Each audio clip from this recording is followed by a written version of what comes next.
Here's a very typical type of question that they like to ask on exams to make sure you kind of understand the derivative and what it really means. Let's remember that the derivative means the slope of the tangent. We have to get that through our minds and remember that that's what we're doing with this super abstract thing. So what that means is they can give us any curve, right? Some curve like this, and we can find the derivative, and that tells the slope of the tangent at any point. So there's a point, there's a tangent to that point, but the derivative is this generic equation where we can plug in the x value of any x value on this curve, and it'll give us the slope of the tangent at that point to the curve.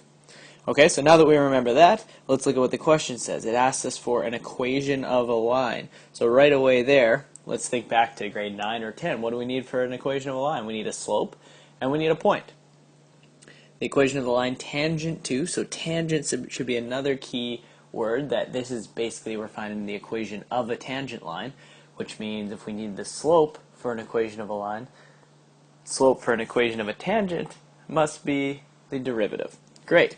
Tangent to this curve and passing through 1, 1. There's our key point. We know we need a point always in order to find the equation. So we're good. All we basically need right now is the slope. So to find the slope, we know that's going to be the derivative, and then we're going to plug in the x value. So we want the derivative of this big term raised to the power of 3. That looks like a power rule, kind of with a chain rule inside. So the power rule says bring the power to the front, so the 3 comes to the front.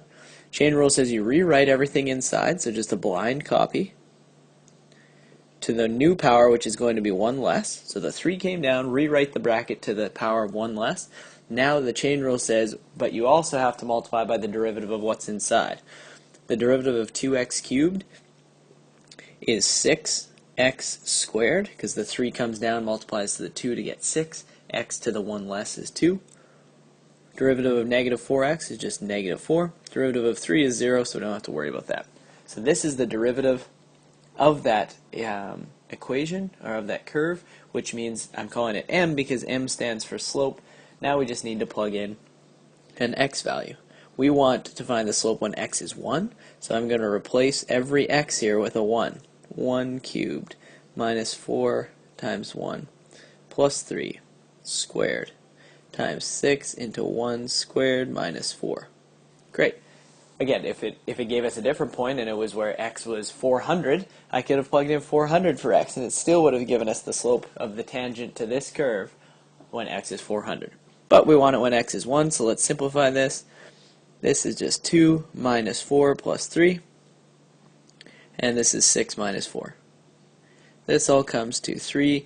In the first bracket, 2 minus 4 is negative 2, plus 3 is 1. Second bracket, 6 minus 4 is 2. So this just becomes 6.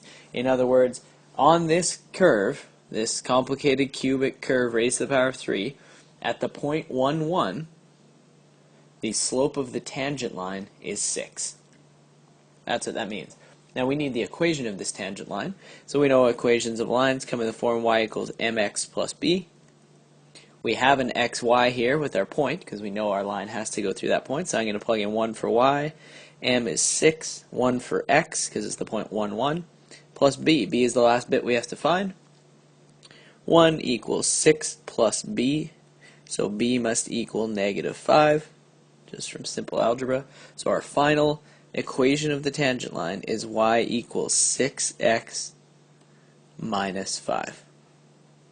This is the equation of the tangent line, tangent to this curve at the point 1, 1. As soon as we are asked for anything to do with the tangent line, bells should be going off in our head thinking, and light bulbs even, thinking the slope of the tangent we know is the derivative. So find the derivative, plug in the x value that we're interested in finding the slope at, and or finding the tangent at, I should say. Plug in the x value there into the derivative. That will give you the slope of the tangent at that point, and the rest is some grade 9 math, just finding equations of lines. Hopefully you found this helpful. You can always send us more questions, info@arnoldtutoring.com. Thank you.